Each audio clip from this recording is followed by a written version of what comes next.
Well, Prime Minister Narendra Modi will be taking off at 6:45 p.m. India time to Samarkand in Uzbekistan for the SCO Summit 2022, and this meeting is happening after 2 years that the SCO Summit will be happening in person.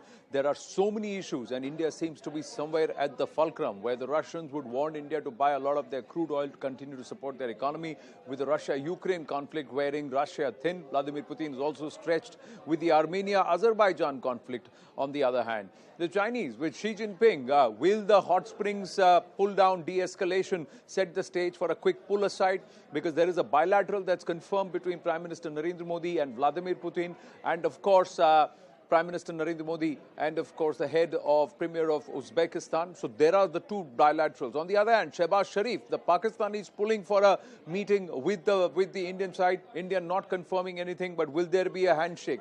What will happen at that photo op when all these nation heads come together? We also have the Mr. Raisi from Iran, who's going to be present there. What are the conversations India will have with respect to the Chabahar port, working through the sanctions, and more importantly, as far as the security concerns vis-a-vis Afghanistan and the terror groups that are operating in that region. So this is the entire central area map, with Tajikistan also present there, Kazakhstan present. So all these nations, 9 nations come together in this grouping.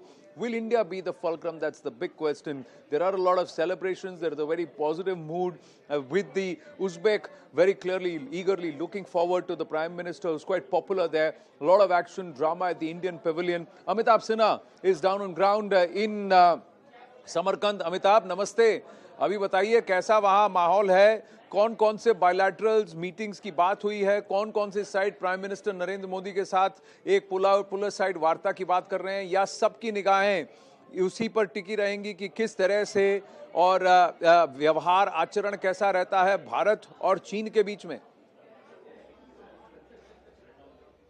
देखिए, व्यवहार आचरण की सबसे बड़ी बात है कि अब दोनों नेता कम से कम इन 2 बैठकों में आमने सामने होंगे। ये सबसे महत्वपूर्ण बात है कि शी जिनपिंग और मोदी आमने सामने होंगे। गलवान की घटना के बाद पहली बार, नवंबर 2019 के बाद पहली बार दोनों नेता आमने सामने होंगे। द्विपक्षीय बातचीत की संभावना मुझे नहीं लगता है, बिल्कुल क्षीण है आनंद। मुझे नहीं लगता है अब द्विपक्षीय बातचीत चीन और पाकिस्तान के साथ हो रही है। द्विपक्षीय बातचीत सिर्फ 3 देशों के साथ हो रही है, राष्ट्रपति पुतिन के साथ, राष्ट्रपति रईसी के साथ और उज्बेकिस्तान के राष्ट्रपति के साथ। तो ये 3 द्विपक्षीय बातचीत है, वो भी समरकंद डिक्लेरेशन और स्टेट बैंक्वेट दोपहर में होगा, उसके बाद होगी। 2 बजे समरकंद डिक्लेरेशन की बात भी हम लोगों ने पहले भी की थी आनंद।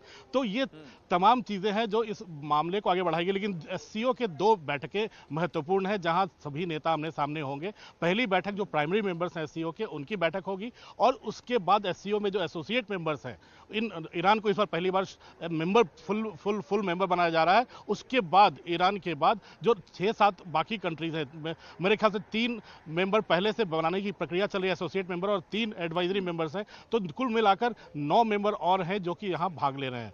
तो आनंद, बैठकें तो 2 होंगी, नेता आमने सामने होंगे, लेकिन बायलैटरल की जहां तक बात है, बायलैटरल सिर्फ और सिर्फ 3 है यहां पर। उसके बाद कल शाम प्रधानमंत्री 6:30 बजे वापस समरकंद से उड़ जाएंगे, ये वापस भारत के लिए। तो कल की पूरे दिन की बैठकें महत्वपूर्ण है।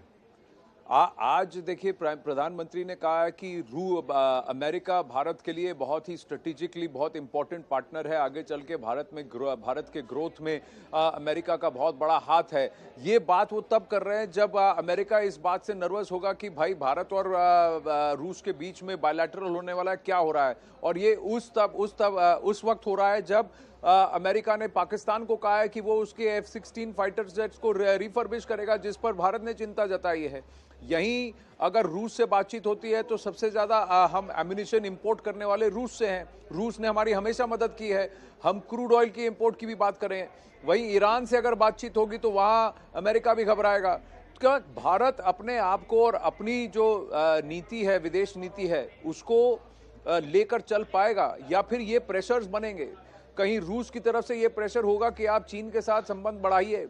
शी जिनपिंग और प्राइम मिनिस्टर नरेंद्र मोदी क्या फोटो ऑप में आपस में बात करते हुए दिखेंगे, या कहीं ये जो डिनर हो रहा है उसमें कहीं एक छोटा सा पुल साइड मीटिंग, इसकी क्या चांसेस हैं?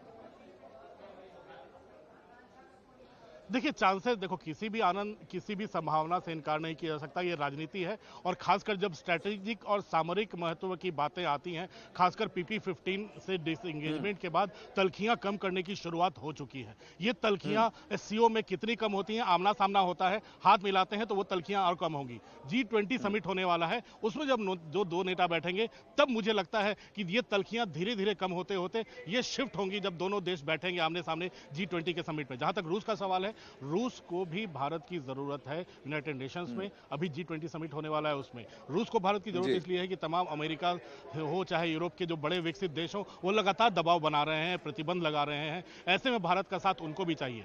भारत ऐसे में सेंट्रल एशिया के बारे में आनंद आपको भी पता है, न्यू ग्रेट गेम, जी। इस एरिया में नेचुरल रिसोर्सेज हैं, मिनरल्स हैं, यूरेनियम है, इस तरफ तमाम लोगों की नजर है। चीन ने इसी नजर को देखते हुए इन देशों के साथ संधि शंघाई SCO बनाया था, लेकिन भारत को इससे दूर रख नहीं पाया। और अब जाहिर है भारत यहां पर हिस्सा ले रहा है। भारत अब इस बार अध्यक्ष भी बनेगा और अगले साल भारत में SCO का समिट होगा। और बड़ी महत्वपूर्ण बात बता रहा हूं आपको कि बनारस एक जी। कल्चरल सेंटर बनाया जाएगा जब भारत में यह समिट होगा इस पूरे SCO के लिए।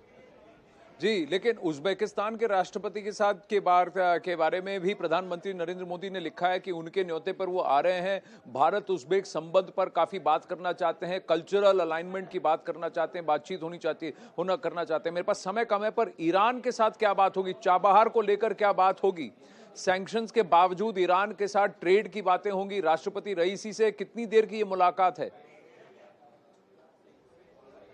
देखिए ईरान भी सैंक्शन की मार झेल रहा है आनंद, ये पूरी दुनिया से छुपा नहीं है, उन्हें भी अपना तेल बेचना है। इसलिए भारत के साथ अब भारत ऐसा बाजार बन चुका है जो रूस से इस तमाम रूस यूक्रेन वॉर के समय भी क्रूड मंगवा कर जी। उसको रिफाइन करके वापस दुनिया के दूसरे देशों में बेच रहा था। जी। भारत पहली बार प्रधानमंत्री मोदी ऐसे थे जिन्होंने सीधे सीधे पुतिन से बात की। मुझे जी। लगता है तेल के लिए ईरान को भारत की जरूरत है, एक लाइन में सीधे ही जी, कह सकते हैं। धन्यवाद। जी, धन्यवाद Amitabh. Thank you for your inputs. Will keep connecting with you. We are our time here on the nation at 5।